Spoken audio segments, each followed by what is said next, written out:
Hey everybody, how you doing? Woo!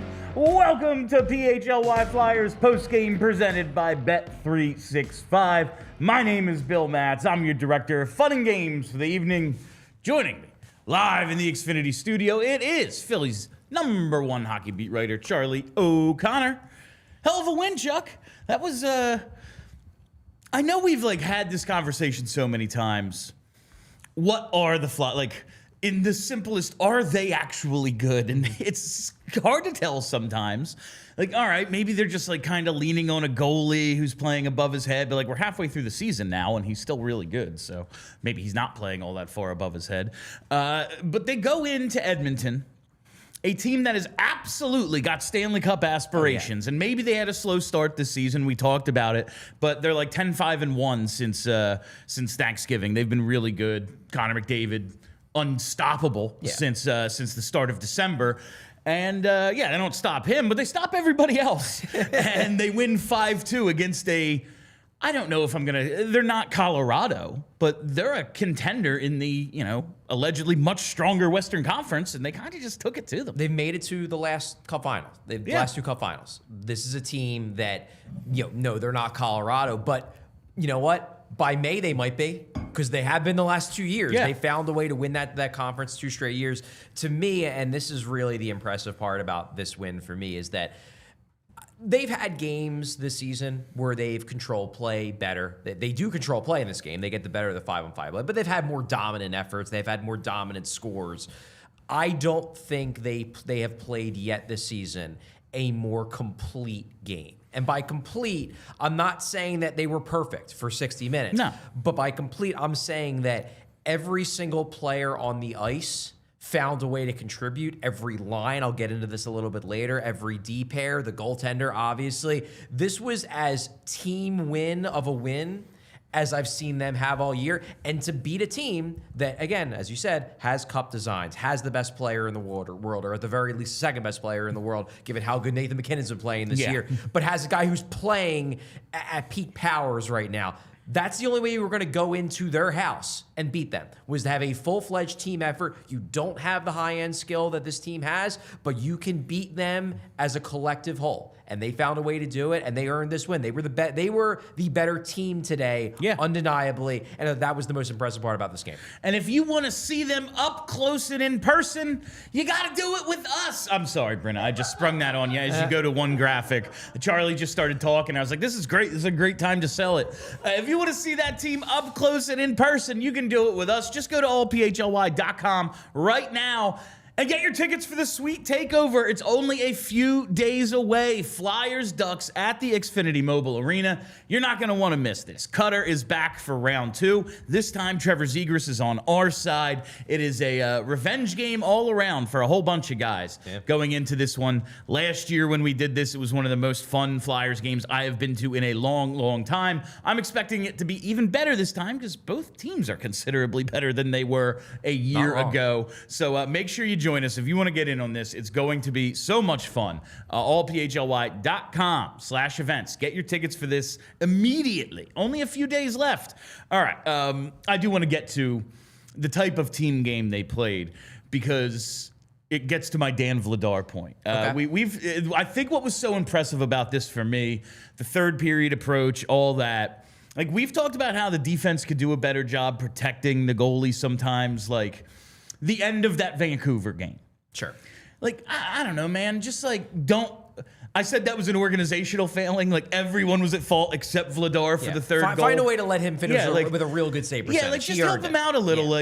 Tonight, they held Edmonton to one shot through 16 minutes of the third period, and then finally Knobloch pulled the goalie. Yeah. That is one hell of a team effort. And the way they did it, it wasn't just by, we're just going to crowd the middle and block everything, a la John Tortorella. It was just by continuing to play hockey, by being aggressive. And I'm not saying they were sending 3 guys in on the forecheck or whatever. They were just playing their normal game that had been working for them for the previous 40 minutes. That's why they opened up the 3-0 lead they had. And it worked. And I really hope that is the blueprint for protecting leads in the future. Now, great, a 2-goal lead is a little different, but they don't get that until Seeler scores in the third period. you come in with a 1-goal lead and you continue to just kind of play your game rather than sit back. Because I don't care if you're standing directly in front of Vladar. If you sit back against Edmonton, McDavid's going to somehow find a way to beat you. He's going to kill you. Like so you have to just play real hockey, and they did tonight. And that was what was impressive to me. It wasn't just, oh yeah, and then Vladar stood on his head facing 12, 14, 16 shots in the third. It was, no, he faced one until they pulled the goalie with 4 minutes left, and that's awesome. Yeah, and I think, the way that they approached the third period, very impressive to my eyes. That third period kicks off, they could have, I was expecting them to deal with a real big Edmonton push in the third. It's a 1-goal game, it's in Edmonton's house, they're rested, it's not like you have to worry, it's not like they're in the second game of a back-to-back or anything. I was expecting a big push. And what happens instead? Flyers start out the third period. Midway through the third, we're at like the 9-minute mark. Flyers have an 8-0 edge in unblocked shot attempts. Like literally, 8-0. 8-0. Edmonton was creating nothing in the first half of that third period. And the Flyers really, for the most part, you're right, until Edmonton pulls the goalie, and then obviously you've got a 6-5 advantage, and one of those 5 is Connor McDavid. So you basically have a 7-5 advantage. And the other one is Leon Draisaitl, yeah, exactly. who'd be the #1 on every team in the league except Edmonton and Colorado. Yeah, they're gonna get points. They're gonna get opportunities. They're gonna get chances. But before that, the Flyers completely controlled the third period. Yeah. They were the better team. You could make a case that the third period was the Flyers' best period, all around, start to finish. Yeah, the first period, they scored the 3 goals in the first 14 and a half, 15 minutes. But they do get off to the slow start. But they get off to a slow start, and at the end, McDavid just kind of goes McDavid mode. Like they turned the puck over so much in that first period. It was ridiculous. I can't believe they only allowed the 1 goal, and that's where Vladar. It is so fun. Like Vladar has won them so many games just by having a good first period. Yes. Like we talked about this the other night, and you see his numbers. They're not like crazy again, but 2 goals against on 24 shots, .917 save percentage. That is a pretty nice night for the former division rival of the Edmonton Oilers. It's a nice night, and you think about it. Okay, 24 shots. Well, guess what? 6 of them were off of Connor McDavid's stick. Yeah. So five saves on Connor McDavid, where you're basically saying, all right, well, those 5 saves, it's basically like a 1 point, like times 1.3 in terms of value of shots, just because it was a Connor McDavid shot. Just the 2 goals he allows. The first one, the McDavid breakaway. I don't know if I've ever heard JJ make a more inevitable call. Like, Sanheim's pass gets intercepted. They head it up to McDavid. McDavid's in alone, and he's like, yeah, we know what's about to happen. Like, it was such a Harry Doyle, like, crap. Like, there was no doubt in JJ's mind that was a goal. No, it was already on the board, like, before he crossed the blue line. It was very, very funny. But it's like McDavid on the breakaway. All right, I'm not really gonna blame Vladar for that one. And then, yeah, it would be nice, I guess, to get a save on the power play. But when the box score says Bouchard for McDavid power play, I ain't blaming the goalie. Yeah. Like, that's just, I don't care if it was like the flutterer of all flutterers. This is their specialty. Yeah, and it was a great shot. Yeah. I mean, does Vladar maybe overcommit a little as he's going side to side? Yeah, but you have to take into account the fact that the guy who had the puck originally is Connor McDavid. Yes, of course. So obviously he's going to be a little bit off his game, knowing that before the pass, he's got to be like, oh God, it's Connor McDavid with the puck. Yeah. It's pretty easy to forgive that he was like a little bit off his mark on the side to side push to stop Bouchard, given who was passing Bouchard the puck in the first place. Yeah, and then he comes up with all the saves late in the third. That was tremendous as well. I think he only faced like 6 or 7 shots in the third, but he got them when they mattered. So he was 6 shots for the Oilers in the third. So he was pretty freaking good even in down the stretch when, first 16 minutes he was by himself, basically. He wasn't facing anything. It was really, really impressive defense, and Vladar was solid as always. All right, on the other side, we are going to get to tonight's game changer driven by Elkins Chevrolet. But first, let's take our first break. Philly sports fans, you gotta listen up because it is the season of gifting, and if you're looking for something truly unforgettable this year, I've got the perfect gift idea. You've got to check out the incredible work from Philadelphia sports artist Jordan Spector over at SpectorSportsArt.com. I personally own a few of his pieces myself, and trust me, these aren't just posters you hang on the wall. These are museum-level artworks of the greatest moments and icon in Philly sports history. His collections come in prints, canvases, and even athlete-partnered trading cards. And get this, one of the newest cards actually includes a piece of Brandon Graham's real game-worn jersey from that matchup in New Orleans. You know, that big one against Kansas City. It doesn't get any more authentic than that. So if you've got a diehard sports fan in your life, or you just want to treat yourself, this is the kind of gift they'll talk about forever. So head over right now to SpectorSportsArt.com. That's SpectorSportsArt.com and grab something epic for the Philly fan in your life. Do we really want Matvei Michkov playing goalie? No, it's not worth the risk, time, or money. It doesn't make any sense. You want to keep your stars focused on doing what they do best, and the same goes for your business.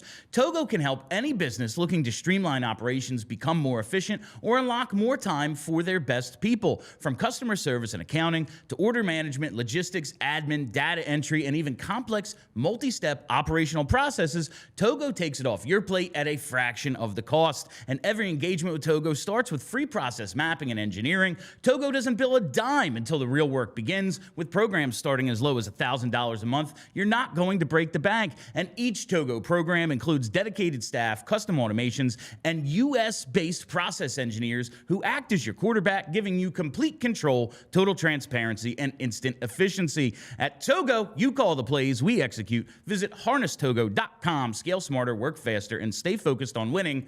Togo! Welcome back. We are, of course, PHLY Flyers postgame presented by Bet365, and we are live in the Xfinity studio. Charlie, I think what made this so impressive was this wasn't just, oh yeah, Trevor Zegras had a nuts night, 4 points, and that's why they won. Yeah. Everyone was good. Yeah, and I mentioned that to start the show, but you just want to go through the fact that every single line, and I don't want to neglect the deep pairs, but I'm going to go through the lines here because I thought the lines are more illustrative of why this was so impressive, because everyone had their role and everyone performed well in their role. You have the Couturier line. Obviously, the Couturier line gets 2 goals in the first period. They're hard matched against Leon Draisaitl. Like, that was their matchup, and that is a tough. It's not Connor McDavid, but it's basically any other team in the league except for maybe Colorado. Like, Draisaitl's their best player. Like, really. He probably has a strong case to be that team's best player. Couturier line gets that matchup. They score twice. They absolutely dominate in terms of expected goals percentage against Draisaitl. It was something like 88.54% head-to-head, Couturier versus Draisaitl. So they do their job, okay? The Dvorak line, you got the Dvorak, Konechny, and Zegras. They don't score, but they got the bulk of the McDavid matchup, and it's a win if you don't let them score. They don't let McDavid at 5-on-5 get a single goal when they're head-to-head with McDavid, so they did their job. Now you've got Couturier against Draisaitl. You've got Dvorak against McDavid.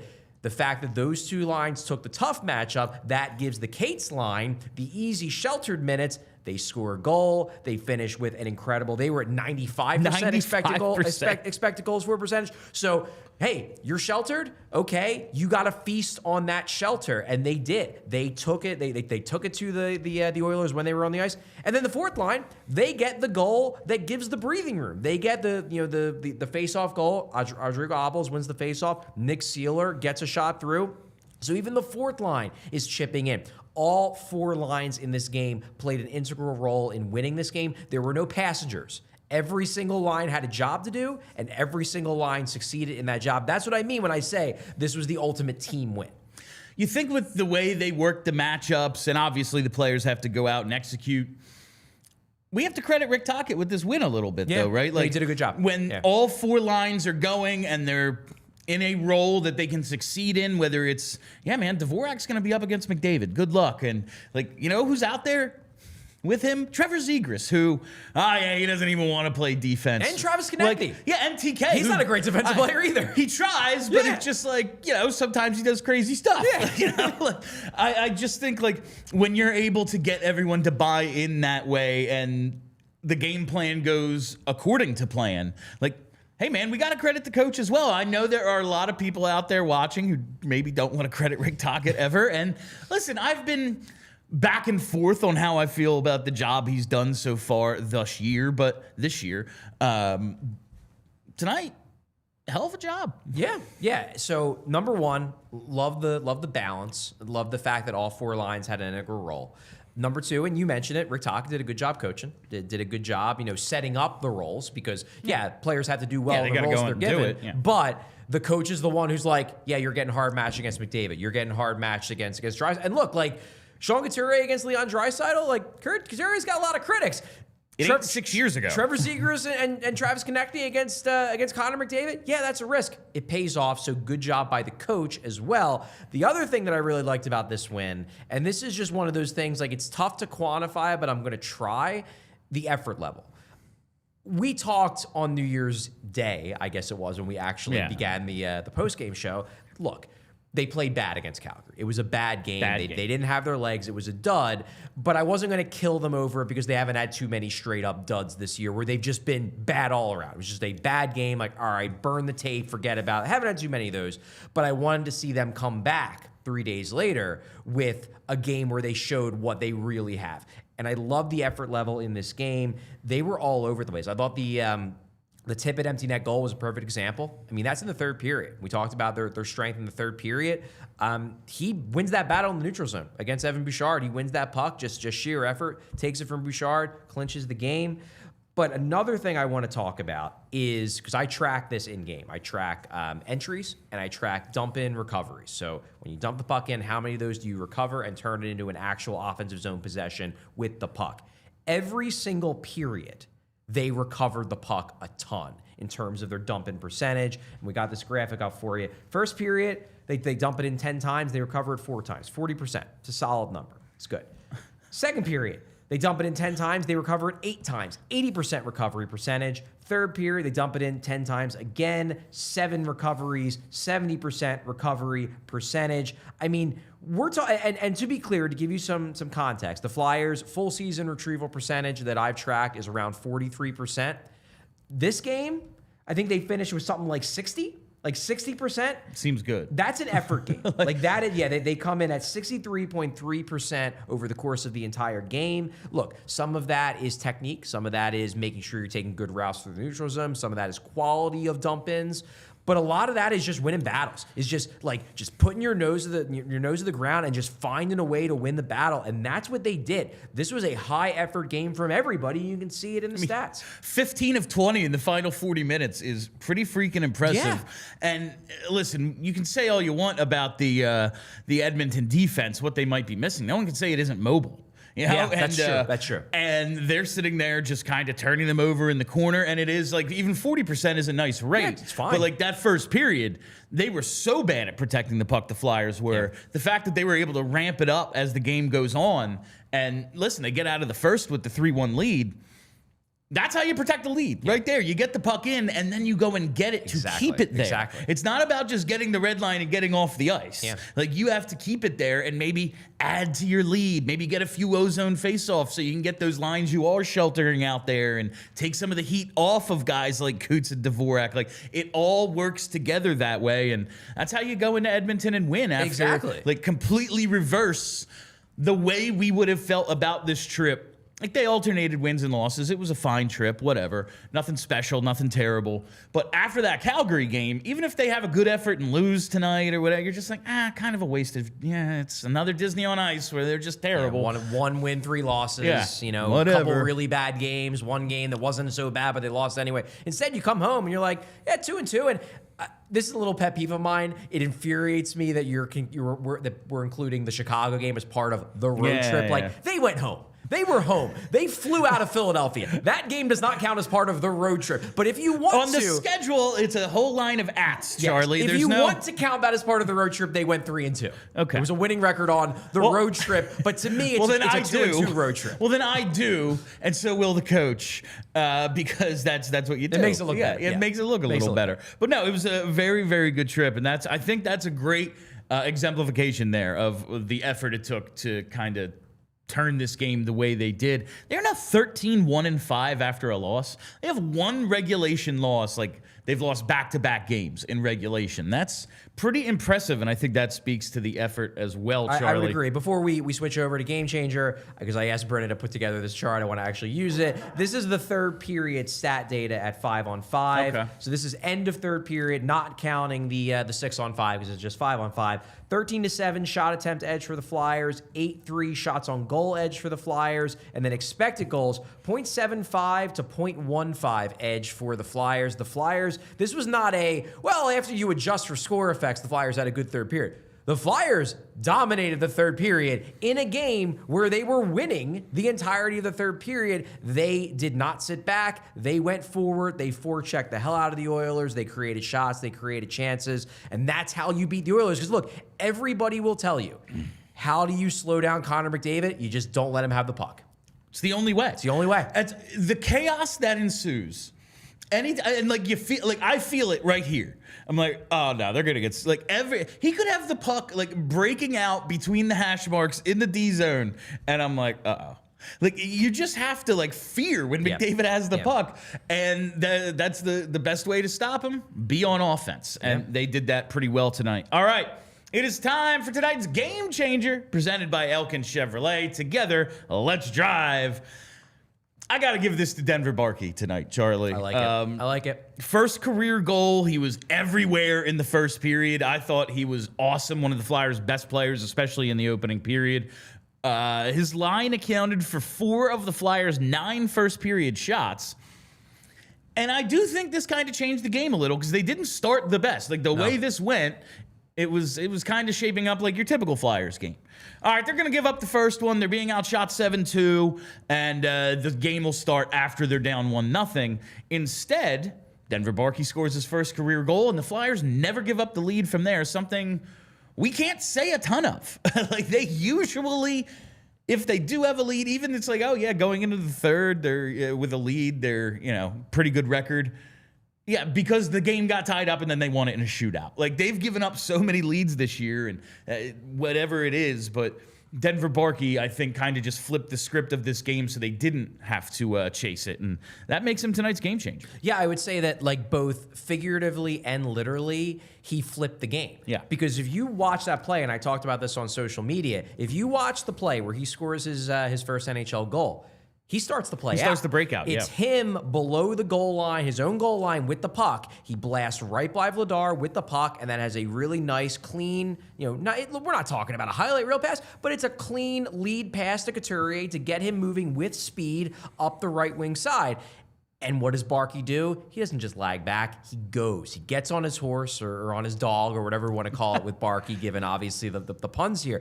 But he blasts down the ice, and he catches the Oilers flat-footed. They did not do a good job of back-checking, and because of that, he's able to get inside position. He drives the middle lane, so the goalie has to pay attention, which opens up more space for Tippett to make that pass, and Barkey gets inside position on his man, puts that puck in. That is an all-three zones play. And if we're talking about, as I said, flipping the game, they spent most of the first 5-6 minutes of that game stuck in their own zone until Denver Barkey got the puck out of their zone and then scores seconds later. And we were talking about Barkey, I think it was the New Year's post game.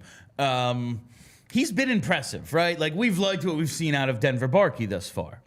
However, comes out right away, 2 assists against the Rangers. Hell yeah, what a start. This kid looks like he's really something. He's been good, but 5 straight games doesn't show up on the score sheet. You're thinking, all right, maybe he's not staying.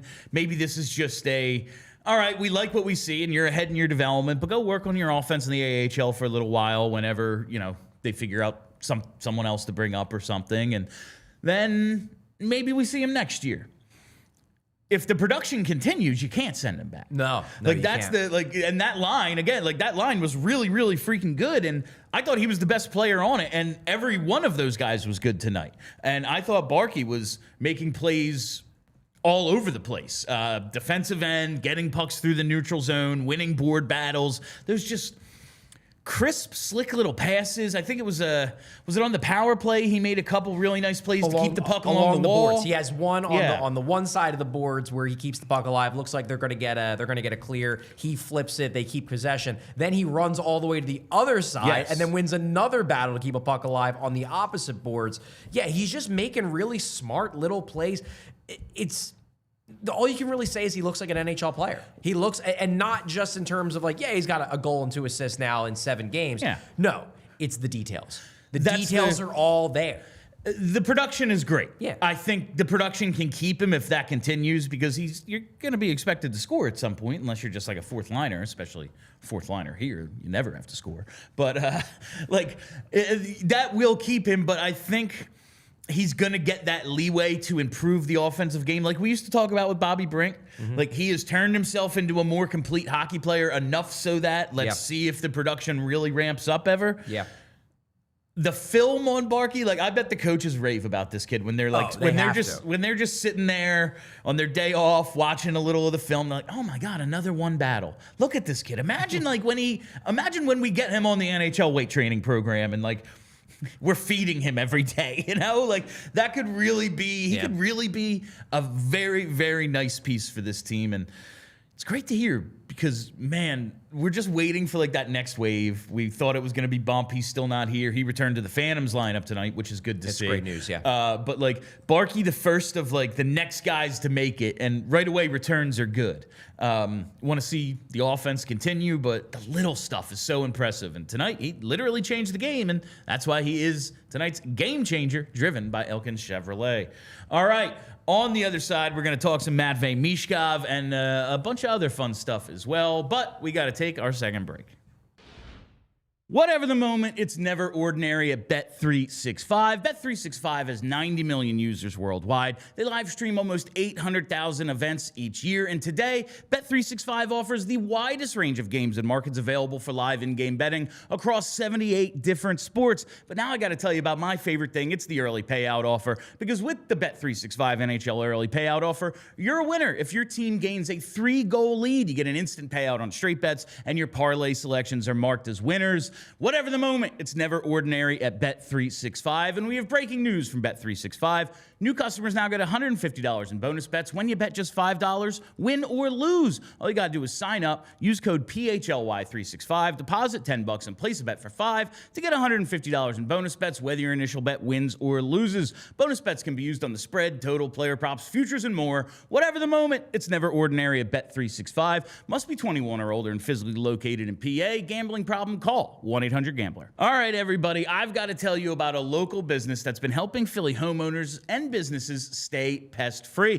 We're talking about Evans Pest Control. That's right, because this isn't some giant national chain. They're a family-owned, community-focused pest control company right here in the Philadelphia area, and they've been earning the trust of our neighborhoods for years. Evans Pest Control uses state-of-the-art equipment, safe and effective treatment options, and their techs go through continuous training so they're equipped to handle anything and everything. We're talking rodents, insects, termites, and even bed bugs, and they offer priority services and consultations, which is huge when you have a problem with pests. Right now, it's that time of year. Maybe it's a little cold and you're not thinking about pest control, but you want to stay on top of this. That's why you got to call Evans Pest. So if you see signs of pests or just want to prevent them before they start, reach out to Evans Pest Control. Visit evanspestmgmt.com to schedule your free consultation. That's Evans Pest Control at evanspestmgmt.com.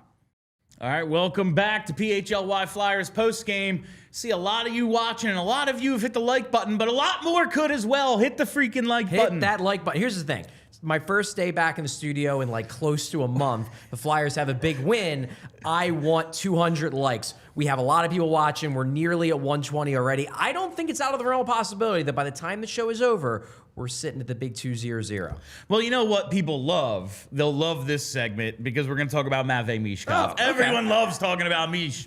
No, I thought it's a shame what he's going to be remembered for in this game. Like the main talking point of this game that we're going to get into. It should be the talking point, but he did get a good assist. He got an assist, and I really, really think the passing has been the playmaking is getting back to the level it was last year. Yes. We talked about I think it was the Calgary game where it was like, yeah, nothing on the score sheet, easily could have had 3 assists. Like, he made a bunch of really good plays. I think that is coming around. I need him to start shooting the puck a little more. No shot attempts against Calgary. He didn't get his first shot attempt tonight, like midway through the third. But I think that part of his game is starting to really come around, and like, just being engaged, being noticeable on a nightly basis again, that's starting to happen. I agree. And it's kind of reminiscent in that sense, because we're going to start out with the good. Yeah. It's reminiscent of his start to last season. If you remember, in preseason and into the beginning of the regular season, he was more leaning on the playmaking. Yes. It just didn't seem like he fully had confidence in his ability to efficiently finish at the NHL level. And then he did. And then suddenly it's like, oh, he's scoring all these overtime game winners. Yeah. This is awesome. Maybe he's at that stage right now with the puck where he's feeling better. He's just not feeling as good as he can feel before the goals start coming in. So that's all good. Playmaking, we're seeing it. He's making smart plays with the puck. He's setting up teammates. But then we got to talk about the bad. This was clearly a game in which you had to stay disciplined in order to win. Yes. If you take a bunch of penalties against Edmonton, they're at like 33% on the season. They're at 40% since the start of December. That's bonkers. You can't give them power plays. It was the main talking point from the coaching staff. Like, yes. Please, God, don't take penalties against this team before the game started. It was. This has now become, this wasn't like, he just kind of stepped on his stick. He gets called for a trip. No, it's another high sticking penalty. And stick penalties specifically have become a trend for Matvei Michkov. He leads the team in minors taken with 18.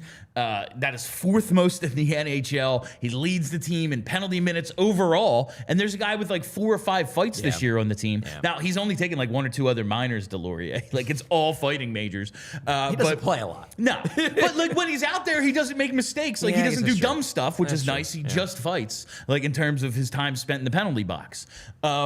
Mish, no fights, no majors, no misconducts. All 38 minutes are minors. I think there's a double minor in there. Minor in there, yeah. Because the number doesn't quite match the PIMs. But regardless, they're basically all stick penalties. This is becoming a trend, and I want Matvei Michkov to play more. If he played 20 minutes a night, Bill would be happy. Whether he's playing well or not, I don't care. Just put him out there. But I can't blame a coach for a guy getting out of the box for taking an unnecessary high stick with 10:06 left and then not letting that player touch the ice again until there's 2:43 left. I don't have a problem with that. Like, as much as I want to see Mish play more, it's like, dude, the one thing we told you not to do. Yeah, the penalties thing is a real problem. It is a legitimate... And this is his shift chart here. You see, he got on the ice with like 2:43 left. Then there was another penalty. So he only had like an 8-second shift, but then he did get 45 seconds on that power play. Yeah, right. It's a legitimate problem. Do I think it is a career-defining, career-ending issue? No. I think he's a young player who, number one, hasn't quite gotten a handle on what he can and can't get away with in terms of stick and everything like that, in terms of what he can do on the ice. And then number two, especially in the beginning of the year, I think some of it was probably the fitness, was that he was chasing plays because he was just half step behind, so he was taking some penalties because he was just behind the play more than he personally was used to, even at the NHL level. But it's an undeniable issue. And while, look, I'm with you, I'd like to see Michkov get more minutes. When you go into a game like this where you're playing against the team with the best power play in hockey, and you know it was a primary focus before the game from the coaching staff of, like, for the love of God, don't take unnecessary penalties. Like, only take a penalty if you're trying to stop a goal. Like, that's the only way it's acceptable, because they're probably going to score if we put them on the the power play. If McDavid has a step on you, trip him. Yeah. Sure. Yeah. 100%. But other than that, like, really try not to do anything too stupid. Yeah. And a high stick penalty, that gives them... It was an unnecessary penalty. It was a reckless penalty. It wasn't a dirty penalty. No. He just messed up. And it's like, I'm not going to yell at the kid, and I'm not going to be like, how can you be so stupid? It's just like stop. Just stop doing it. Yeah. Just stop taking bad penalties. No, he's averaging like 55 seconds of PIMs a game. Like, it's like a half a penalty a game, basically. He's averaging a penalty every other game right now. 18 penalties taken, all minors. And the other part is he's only drawn 7. Yeah. And to me, that's look at Garnet Hathaway. 10 of his 11 penalties are minors. I guess he has 12 now, and he had the fight tonight. Right. So 10 of his 12 penalties are minors, but he's drawn 13. if it evened out and then the production was there, you'd be like, well, this is just kind of something, you can live with. It's annoying, but whatever. But if he's not scoring at the clip we need him to, and he's got 11 more penalties taken than drawn halfway through the season, that is an issue that needs addressing. And again, like you said, I don't think this means like he's not going to be a good player. It's just like, cut it out. Stop doing this thing. And it's one of those things where, again, and we're on the same page, and that it would be nice if we saw Michkov out there more. But from a coaching perspective, especially in close and late games, I would not be surprised if that creeps into Tocchet's head of like, we really can't afford to take a penalty here. So can I justify putting the guy out there who leads the team in minor penalties? Like, probably does play at least a little bit of a role of why he's getting third line minutes instead of second line minutes. It probably does. And to that point, just because you said it, the click, because this was something I was thinking late in the third period, like net empty. Trevor Zegras is out there. Now, listen, he's with Dvorak, and Dvorak's the center. But like the amount of trust that Trevor Zegras has earned, because any coach, like you have 5 guys, so it's not a penalty kill unit, but you start going, it's gonna be it's gonna be Cates instead of it's gonna be Cates on that wing instead of Zegras. Coaches just make those changes late in games. Net empty situation. It's basically special teams. He has earned the trust of the coach enough that it's like, all right, he's not playing center yet. But that's the only thing he hasn't earned, basically, from Tocchet. Yeah, and it's the same thing with Konechny. Like, no one's confusing Travis Konechny for a defensive stalwart. He's like the opposite of Mark Stone, both in terms of stature and in terms of playing style. But he gets to be on the ice because he's earned the trust, and there's a belief that, like, well, yeah, he might not be the great at coverage, but he tries. He's willing to block shots. He'll race up to the point, and he probably gives you a better chance of getting that game-clinching empty netter. It's probably the same thought process with Zegras, where it's like they see the effort. He's going to make some mistakes, but they're not worried about his willingness and might be more likely to close out a game. Michkov, I think, can get to that point at some point. Oh, yeah. Like, I think we did see him score an empty netter a few games ago, did Michkov. Right. But the score was not a one-goal game. It was a little bit different of a situation than your typical, like, net empty, we have our best defensive players out there. Let's get to the unsung hero presented by Togo. Togo, the leader in operations outsourcing. Let Togo handle the work that gets in the way of your work. You call the plays, we execute. Togo. And I want to sing the praises of a guy who I often criticize, Charlie. Okay. Owen Tippett. Now, he made really, really nice play and great effort to score that empty net goal. What I want to talk about, though, is the assist. Is he a playmaker now? Like, is he just like... He can be. Because we talked last year, like, okay, it's inconsistent, but it does feel as if the passing, the playmaking is coming along with him. Yeah. It wasn't every game, but you're really starting to see him rack up a few assists. Now, he got his 12th of the season tonight. It's not like he's got 30 assists or anything. But through 16 games, he only had 1 assist. For the first quarter of the season or whatever, it really wasn't going all that well in the assist department. And suddenly, I think we're starting to see him make consistently better decisions with the puck. This man is never going to be Albert Einstein out there. But, like, I do think there is a level of, like, hockey IQ that comes in when playmaking, and you also need the hands and skill to make passes, and we know he has those things. Right. And he's starting to combine the two. And it's really working. Like Denver Barkey, all the credit in the world. That is a hell of a pass from Tippett to set up that goal. It is. And I think this just goes back to what is so frustrating about Owen Tippett. Because he's so good. Because you ask me, is he a playmaker? And my answer is he can be. You see it. He can make really good passes. He can showcase that vision. He can have that creativity. It's just that it's not every game. Compare that to Trevor Zegras, okay? Trevor Zegras is a playmaker with a capital P. He makes 3 or 4 passes a game where you just, like I said to you during the game today, where there was one play where I'm like, there are 10 guys in this league maybe who think to make that pass and then have the skill to actually be able to make it. There's 10 guys in the league who can do that, and he's one of them. He's a playmaker because he can do it every single game. Whereas Tippett can make great passes. He makes them a fair amount. But then there will be a week where he doesn't make a single great pass in an offensive zone situation. I guess, like, what I'm looking at now with Tippett, and that play was insane. Zegras, and it's just like so subtle and easy for him. It was like a bounce pass off the boards, high in the offensive zone, like through the legs bounce pass, basically that like lands on someone's tape. Like, how did he even think to do that? Yeah. But yeah, that'll never be Tippett. But we have been waiting for Tippett to make. It was like, well, what is he? He's a goal scorer. We want him to take that next step. Become a 30, 35 goal guy. Go from 20, 25, 28 to 30, 35. That's what we want from you. What if he's just a 25 goal guy, but suddenly it's like, oh, he added another element rather than completing like the next level of goal scoring.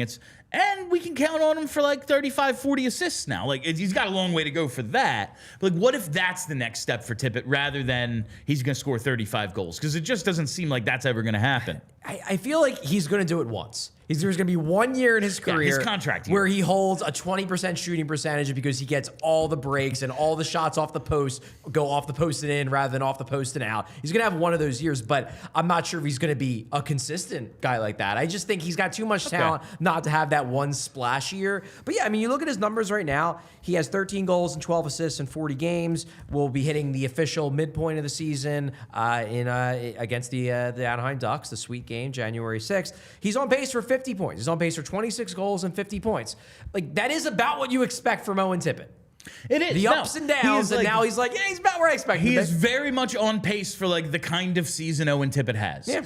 And I just think like I feel like I'm starting to see another element happen more consistently. That said, next week, yeah, like he might just never pass. He might miss the net 30 times in a game, have 3 turnovers attempting to pass, and I'm just like, this guy stinks, and I'm mad at him. But not today. Not today. No, today he is the unsung hero presented by Togo. And I do like I always, whenever I pick the unsung hero early, they inevitably score a goal.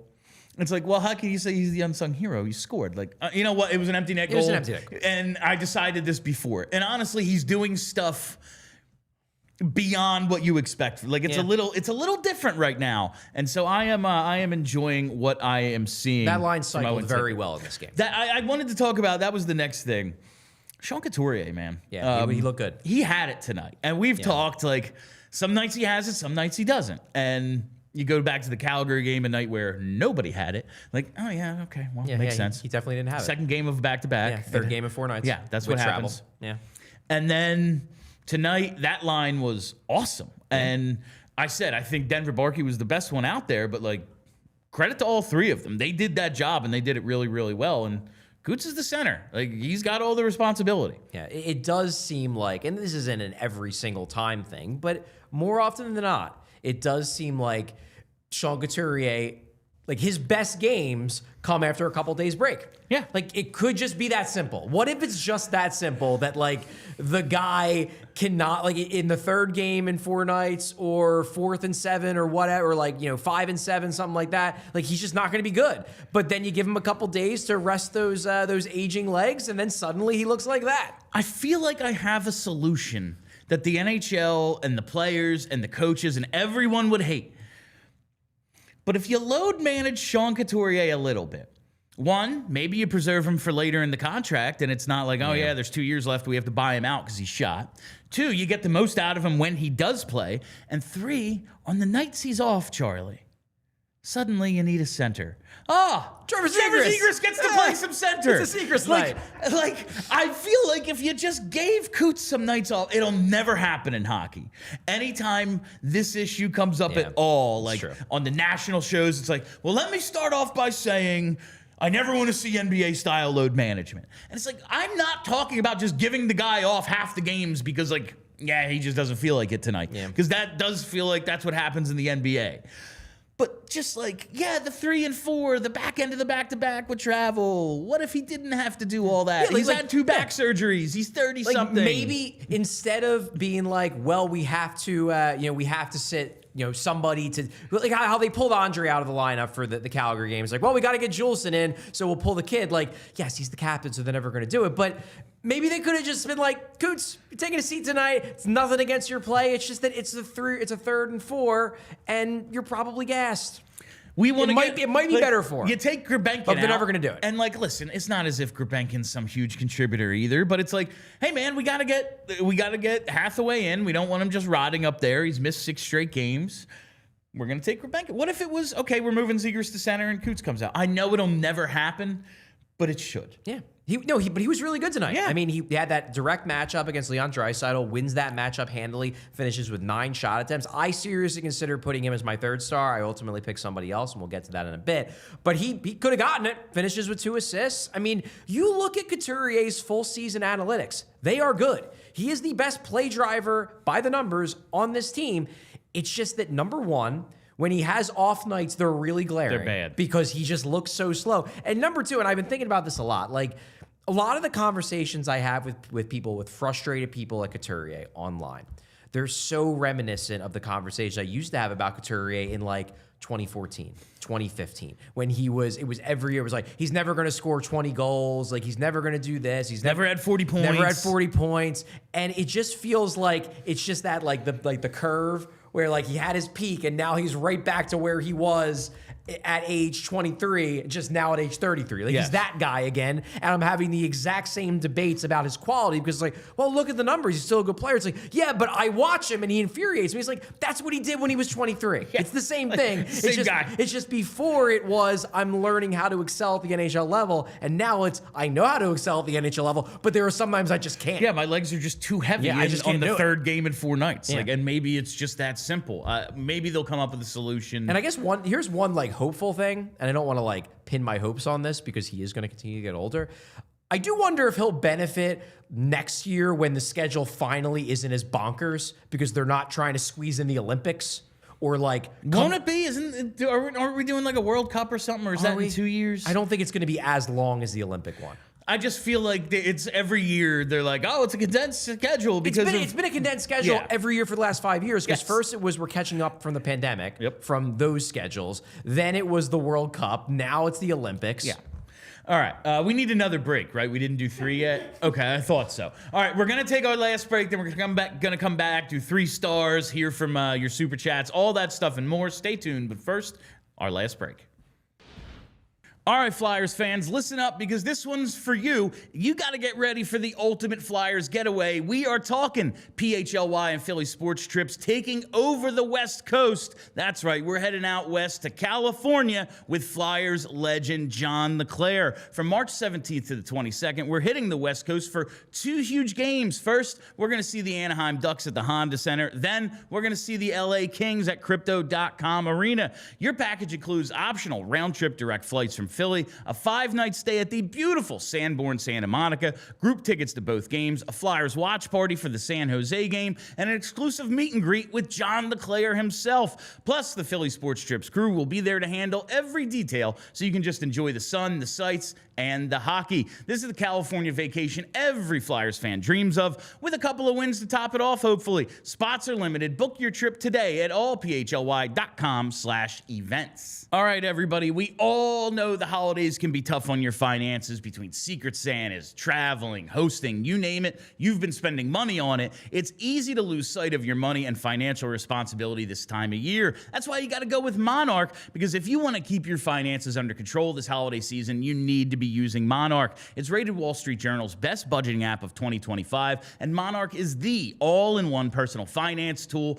that brings your entire financial life together in one clean interface, either on your laptop or your phone. And right now, just for our listeners, Monarch is offering 50% off your first year. You got to realize how easy it is to blow through the holiday budget this time of year, and that's why you need the central place to track everything in real time. Monarch helps you stay informed so nothing slips through the cracks. No more guessing, no more hiding, no more, I didn't realize we spent that much. So don't let financial opportunity slip through the cracks. Use code PHLY at monarch.com in your browser for half off your first year. That's 50% off your first year at monarch.com with code PHLY. In our final segment of tonight's postgame, 189 likes. Come on, we're so close, we are so really close to 200. Let's get it going here as we finish up the show. Charlie, a couple of things before 3 stars. Shout out Dick Seeler.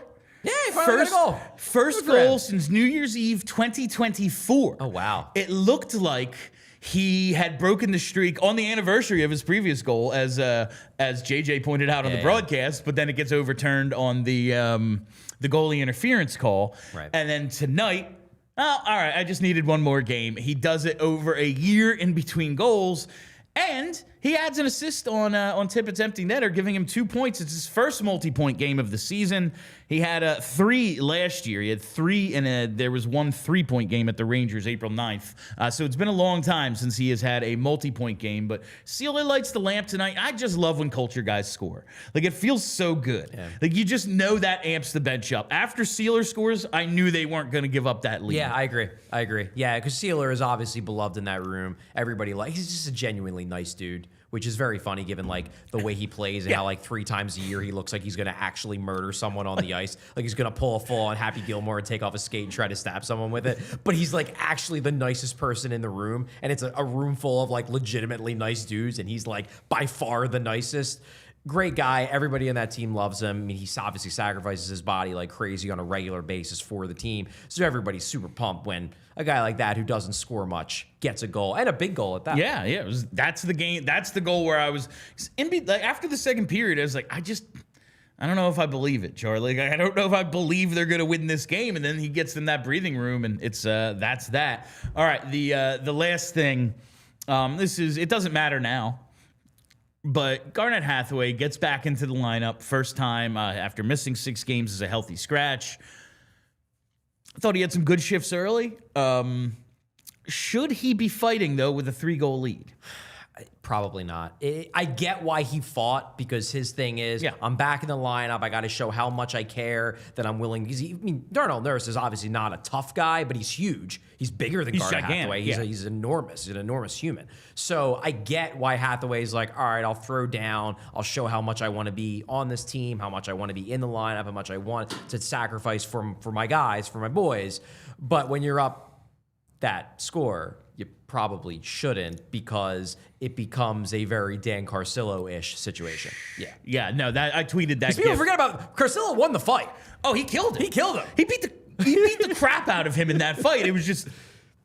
Yeah, and that kind of fight. And like 30 seconds later, McDavid scores. Yeah. Now, like, listen.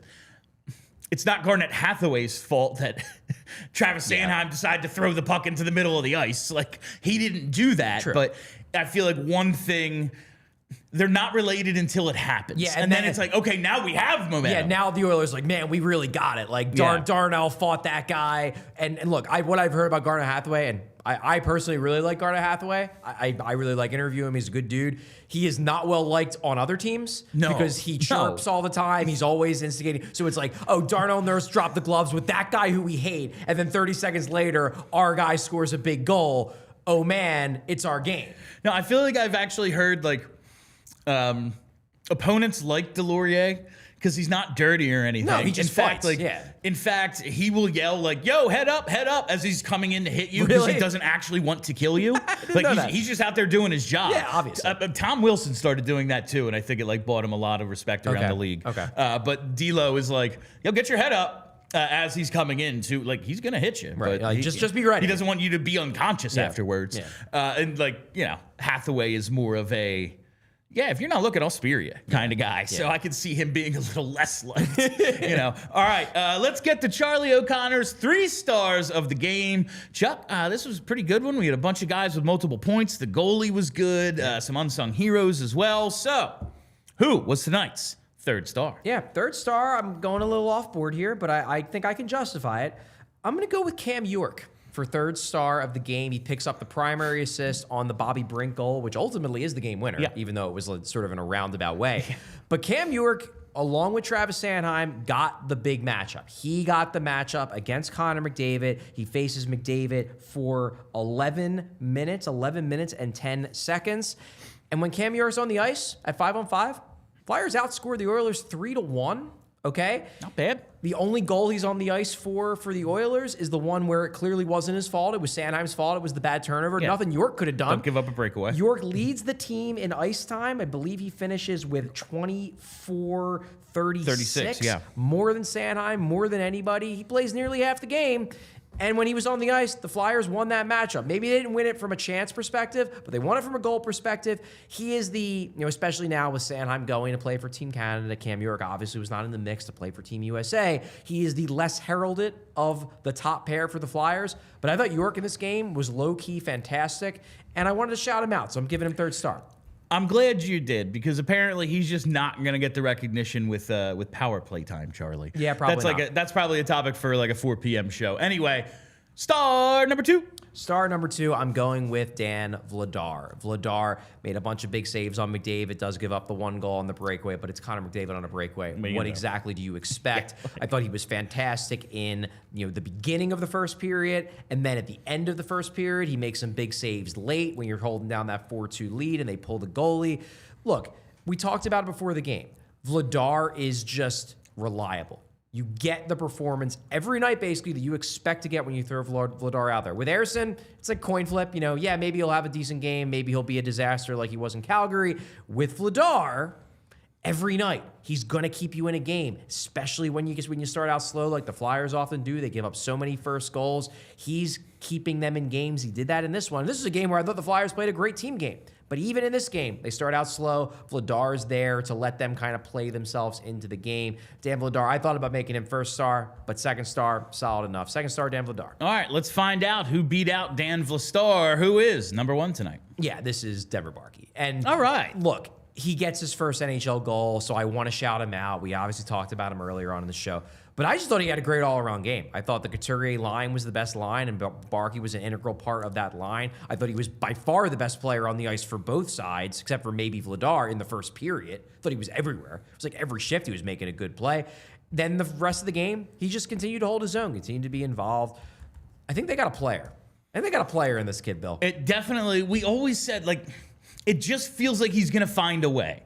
Just watching how he elevated his game for different levels, and he's undersized, he's a 3rd-round pick, but sure doesn't look like it in London. Looks better than that, but all right, the OHL, that's a little different than the AHL. Started a little slow in the AHL. Now he's been really good, and since his call-up, he has been very much impressive. He is definitely one of their 9 best forwards. I don't think there's a question about that. Yeah. With especially with Tyson Forster out. Absolutely. He has earned his spot in the top 9. I agree. All right. It's time for Super Chats. And we blasted past 200 likes. Well done, gang. Well done, Good everybody. job. Now get us to 250. Great start to 2026. Outstanding start to 2026 for both the Flyers and PHLY Flyers. All right, Gary B with the first Super Chat says, finally, Barkey is getting his chance. He is making it hard for Danny to send him back. Let's effing go. Flyers, Happy New Year's, fam. Happy New Year's to you as well, Gary. But you can't send him back. I mean, maybe if he slows down mid to late January, you think about it. Right now, it's not even a question. I feel like he has bought himself enough leash that he has to. It can't be like we talked about with Emile Andre. Oh, he didn't get out of the way of Matthew Olivier fast enough, so now we can never play him again, and we'll see you in a year, kid. No, I feel like he's bought himself at least 2 weeks. He's bought himself some He's bought himself about 5, 6, 7 games of underwhelming play before you even think about it, and he hasn't delivered. I would think aside from the Calgary game when everyone was underwhelming, he hasn't been underwhelming. He's been really good. Yeah, I can't get mad at the 20-year-old rookie when it's I don't know, man. No one was good. Yeah, no one. I can't get mad at him. Yeah, it was a bad game. All right, Gary B again says, I'm torn. I can't be there. Have to tend my dad duties. Enjoy the sweet takeover, fam. Bill, Charlie, love you both. Well, everyone else who I'm sad you can't be there, Gary. Gary has turned up at a lot of our events, but you can be there. This, Tuesday, January 6th is our sweet takeover. Come on out. allphly.com/events. There's still tickets available. Diehards get $80 off. So make sure if you are a diehard, you put in that code. And if you're not one, well, maybe this is the incentive to sign up and to be able to read all Chuck's articles. All right. Devin S. with the next Super Chat says, bad night to be a miserable Twitter Flyers fan. I don't think anybody could be miserable after this game. Michkov got an assist. Yeah, at least he showed up on. Well, he did get benched for 7.5 minutes, so maybe. But he got a point. Yeah, no, I don't think there's much to be upset about. I don't think so It's a good night to be a Flyers fan. Exactly. In fact. All right, this one is from K Goodman, 1986. Says that pass to York, longer shifts. Michkov back. Yeah, we talked about it. Mm-hmm. He's looking much better as a playmaker. He's showing a lot more confidence, making plays, making feeds to his teammates. You need to see fewer penalties, and I want to see him be a little bit more assertive in terms of creating the chances for himself. Get that puck to the net, kid. We know you can score. We know you can score. You're a little snake bitten right now. The only way to get through that, keep shooting. Through. Only way is through. All right, before we wrap up, it's overtime. Head to allphly.com to keep watching today's show as we make our way through. Oh, just with Cates and Michkov and Brink. Yeah. I know it's Mish, but you're not sheltering Zegras in any way. Cates, that's kind of, you have the hard matchups tonight, but that's kind of been Cates' job the last few years. Do you find that weird? Well, I mean, I don't find it weird because it's abundantly clear why they sheltered that line. It's because Taka doesn't trust Michkov. That's what it boils down to. Whatever line Michkov is on at this stage of his relationship with Taka, that line's probably going to get maybe not sheltered depending on the matchup, but certainly going to be avoided putting him out there against McDavid. It's just the reality. I have liked that line though, and it's been fine. Listen, Cates and Brink with easier matchups, they're scoring again, so that's cool. Indeed. All right, from JH says, Barkey got that dog in him. See you Tuesday. Absolutely, yeah, JH. We will see you on Tuesday. Tuesday. And we all love Denver Barkey. It's a love fest for Bark. All right, next one is Obi-Wan. He just says Ruohonen. That's how you say it, right? Heikki Ruohonen? Ruohonen, yeah. He's been good. Yeah, he's having a good World Juniors. He's made some really good plays, has some really good games for Finland. Intrigued to see how the rest of his season goes. But I like him. I like him as a potential bottom six center. He's played some wing too, so unclear what he's going to be at the NHL level. But I like him as an under-the-radar prospect for the Flyers. I do. Yeah, 2 goals, 4 assists in 5 games at World Juniors. The assistant captain there in Finland, and can never have enough centers. Hopefully, if some of these under-the-radar guys work out, they might actually have some depth. Having a great World Juniors as well. Yeah. Yep. All right, and finally from Linden 49, is Devo getting extended? Linden, the answer here I would say is most likely. Probably. Also, the answer is I want to eat dinner, and we are now in overtime. We're not going into a Dvorak extension discussion in overtime of a post-game show on a Saturday night. There are a couple of videos that you can find of us having this conversation right here on the YouTube page. One is probably only a few down on the Flyers playlist. Yeah. So check that out. Check that out. But that's when we talked about. Probably. That's my guess. I would guess that he will get extended. I think there is an over 50% chance he gets extended. And that is all the time we have for you on PHLY Flyers postgame presented by Bet365. Thank you all for listening. Thanks for hanging out. If you haven't already, got to hit that subscribe button and hit that like button. Follow us right here on YouTube. Make sure you are here for our next show. I think it's Tuesday or I don't really know. Monday. All right, we have a Monday show. Good to know. Glad I know my days off. Make sure you're following us on Twitter at PHLY_Flyers and follow the podcast wherever you get those. Just search PHLY Flyers. I am Bill Matz. That is Charlie O'Connor. Thank you as always to Brenna. Be excellent to each other. We all silly like the mayor.